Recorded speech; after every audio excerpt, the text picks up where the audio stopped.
Hello everyone and welcome back to Newegg TV. I'm Steve and today I'm going to do an overview on this AVerMedia capture card. This is the Live Gamer HD. Okay, a quick look at the box before we open it up. I want to mention a couple things about it. Of course, this is a capture card and the idea of this particular capture card is to capture your game footage. Now you can record it or you can stream with it.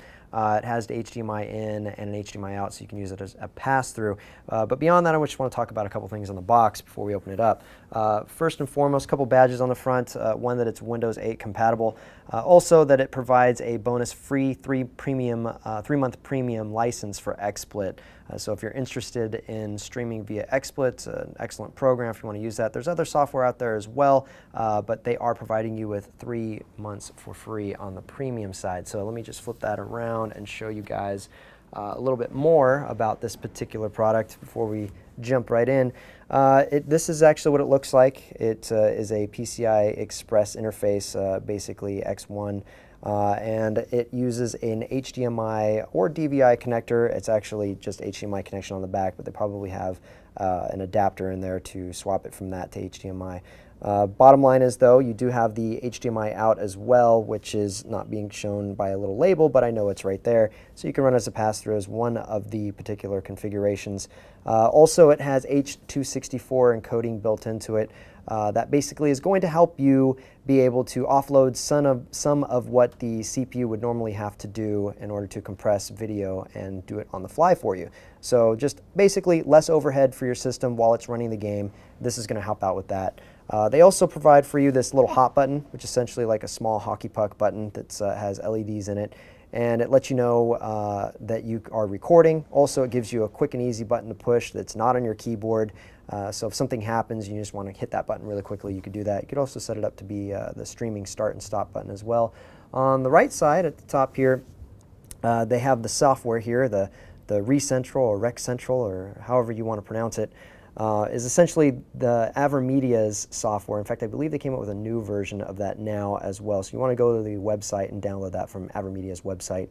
It's going to allow you to set up different profiles, set it up to actually stream for this particular software, as well as record your footage directly to your hard drive, and then later you can edit that into a YouTube video if that's what you do. Also, you can record some voice commentary with your gameplay using this software.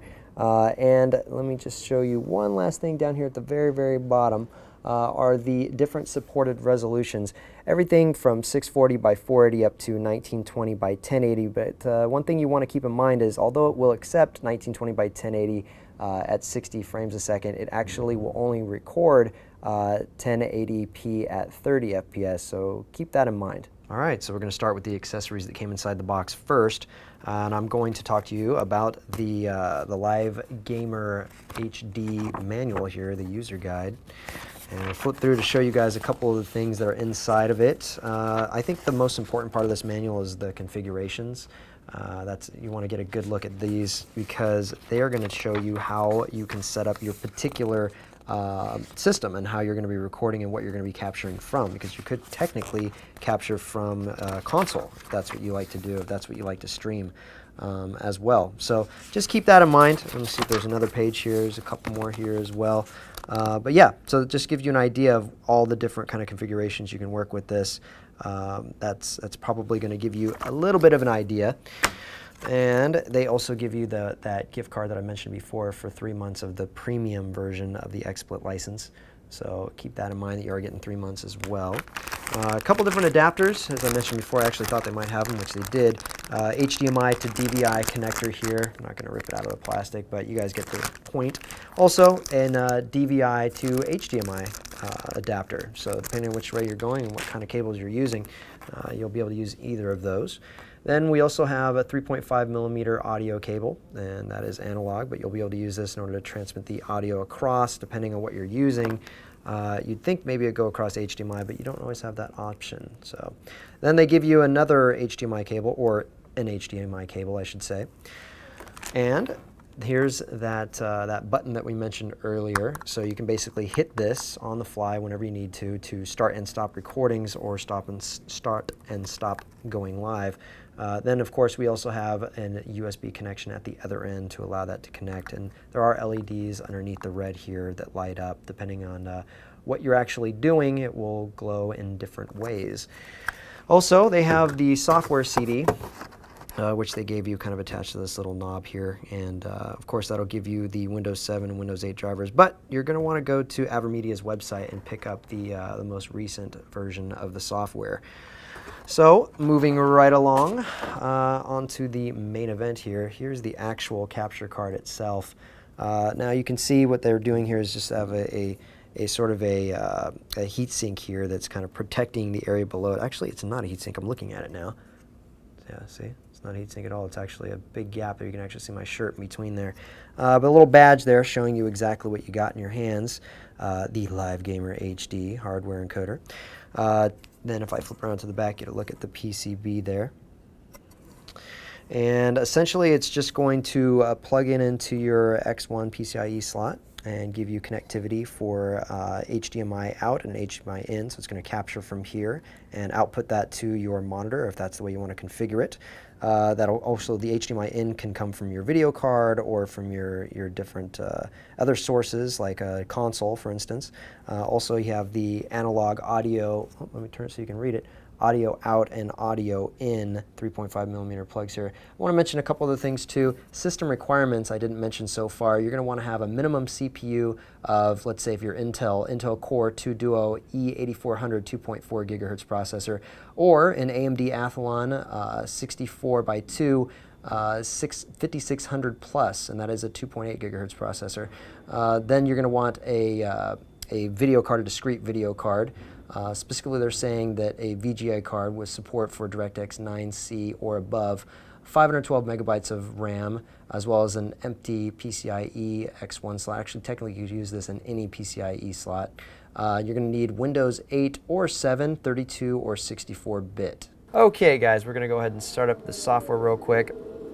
This is the Rex Central or ReCentral or Central, whatever you guys want to call it.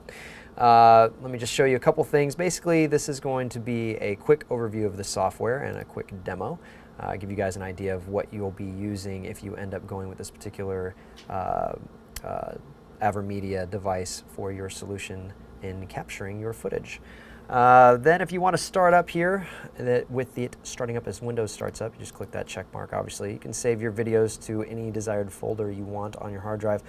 You can edit your profiles here by clicking this, and depending if you want to export them or import them as a backup from something else, you can do that as well. Also, it's the only place to remove them, so you actually make too many or you don't want the extras, you can do the removal of them there. Transparency can be changed there. Currently, the on-screen display is not available in current PC mode. I'm currently in current PC mode, which basically means I'm streaming from the current PC. It's using the video out from the iGPU that I currently am using to demo this as the out, and then it's going to the HDMI in on the AVerMedia card, and then using the HDMI out to this particular monitor. That would basically describe to you what I'm currently doing. We'll start at the top tab here for bulletins. You go down the list here of all the different news that they have available. Currently 9/27/2013 is the most recent one. Going on to captures, if you were going to capture this particular footage, as you go down the line, they give you this kind of wheel here that allows you to choose between the different interaction method to basically utilize the different software on this. So if I was going to go to Newbie, meaning if you have no idea what you're doing with streaming or capturing footage and you don't have any experience with that, you could go to Newbie and essentially just say, what am I currently using? Well, right now I'm using the current PC method. Other PC method would mean I have a secondary system that's doing the gaming, and this system would be completely dedicated towards capturing and streaming. So that would be the other PC version, and if you were using a game console, obviously. So I'm just going to click Detect, and you can see here it's giving me a little preview window, and then we click Ready and it would start up. But essentially, they're recommending this configuration. I believe I'm using something slightly different. I think I'm at 20 megabits per second, which I can show you here in a moment in the Pro mode. But I want to start with Newbie and go to Pro, and you can see some of the other settings here and what you can set them to. Other PC, game console, whether or not you're using HDMI or DVI, that's important in case there's maybe possibly HDCP, or more importantly that the audio is run through HDMI as well, which you can see here if you're using the HDMI as the audio, or if you're changing it to the audio in using the 3.5mm port there, you could plug that into your sound card and plug it into the capture side of the audio in. Or you could use a separate microphone, like right now I have the Snowball connected to this, or you can save it as a separate MP3 file and change the different encoding settings for that. Video format, MP4 or TS, both using H.264 and AAC for the audio. Resolution, I set it to the maximum, 1920 by 1080. You could also set this down, well, let me just show you all of them, from as low as 0.3 megabits per second all the way up to 60 megabits per second. I think the other one I had was up to 20 as a maximum. Audio bit rate, 256 kilobits per second as a maximum. Frame rate, as I mentioned at the beginning of this video, 30 is the maximum, and whether or not it's interlaced. Then if you wanted to set up different hotkeys for starting and stopping the video, snapshotting it, or recording the audio from your microphone. And then when you're ready up, it'll start up that as well. So we'll go back out and go down to amateur. And amateur was in between the two. Sorry, I didn't start in that order, but I actually kind of like amateur because even if you know what you're doing, you get a little diagram with the way you'd set it up. You know, for other PC, for instance, see how it's going from one PC into the other PC, and specifically where you'd be plugging it into that capture card, and then the HDMI out going to your monitor. Then, of course, if you had a game console, that's how that would look as well. You change your video source, just straight up here. Audio source, your video settings, and it also gives you a little remaining time. So depending on the size of the hard drive you currently have, I have 15 hours and 25 minutes worth of capture on here. So that'd be great if you were doing something for a live stream that you were just going to go hardcore and you just want to record this too. You know, KB Mod likes to do that stuff all the time. We're going to discard these changes. Oops, I accidentally closed the entire program. Let me just go right back up there.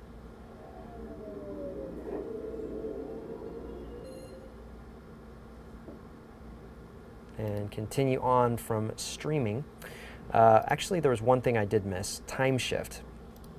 So, you can't do it on current PC, but basically what time shift would be is allowing you to record footage on the fly for, I believe, up to an hour, and you have this pool of footage that you can go back through by just moving a little bar. You're basically scrubbing backwards in recorded footage, and then you can hit record and it'll cut a clip out of the last hour's worth of footage that you've had. So you can find that point where you were playing and you just really kick some serious butt, and you say to yourself, you know what, I want to keep this clip. So you run back over to the streaming system, you know, scroll backwards and record that footage to a file. So that's kind of nice. So we're going to skip forward to streaming now. The different streaming services that this is compatible with, obviously Twitch TV being one of the biggest, Ustream, Nico, and you can set up your own custom RTMP server with settings there, whether or not you're going to use a proxy, your username information. You can also run a speed test. We'll back out of that. Same idea here. You know, you can go back through and set up your different settings. So let's say when you stream, you do a different setup than when you're recording and you're capturing, you know, because you're going to want different settings for that.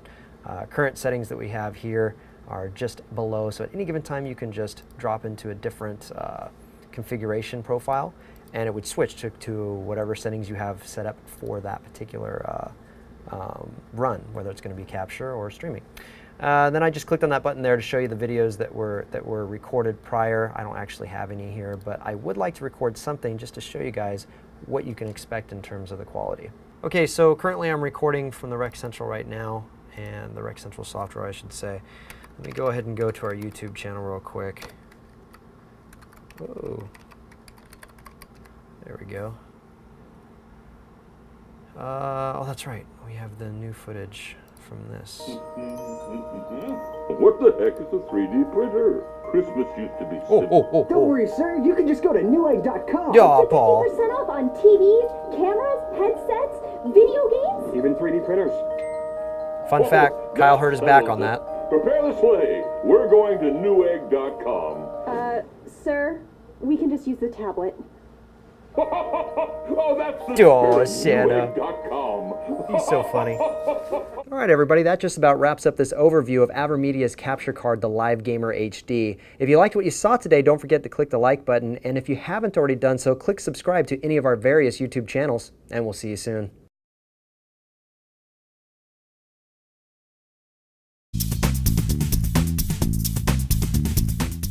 Hello everyone and welcome back to Newegg TV. I'm Steve and today I'm going to do an overview on this AVerMedia capture card. This is the Live Gamer HD. Okay, a quick look at the box before we open it up. I want to mention a couple things about it. Of course, this is a capture card and the idea of this particular capture card is to capture your game footage. Now you can record it or you can stream with it. It has the HDMI in and an HDMI out, so you can use it as a pass-through. But beyond that, I just want to talk about a couple things on the box before we open it up. First and foremost, a couple badges on the front. One that it's Windows 8 compatible. Also that it provides a bonus free 3-month premium license for XSplit. So if you're interested in streaming via XSplit, an excellent program if you want to use that. There's other software out there as well, but they are providing you with 3 months for free on the premium side. So let me just flip that around and show you guys a little bit more about this particular product before we jump right in. This is actually what it looks like. It is a PCI Express interface, basically X1.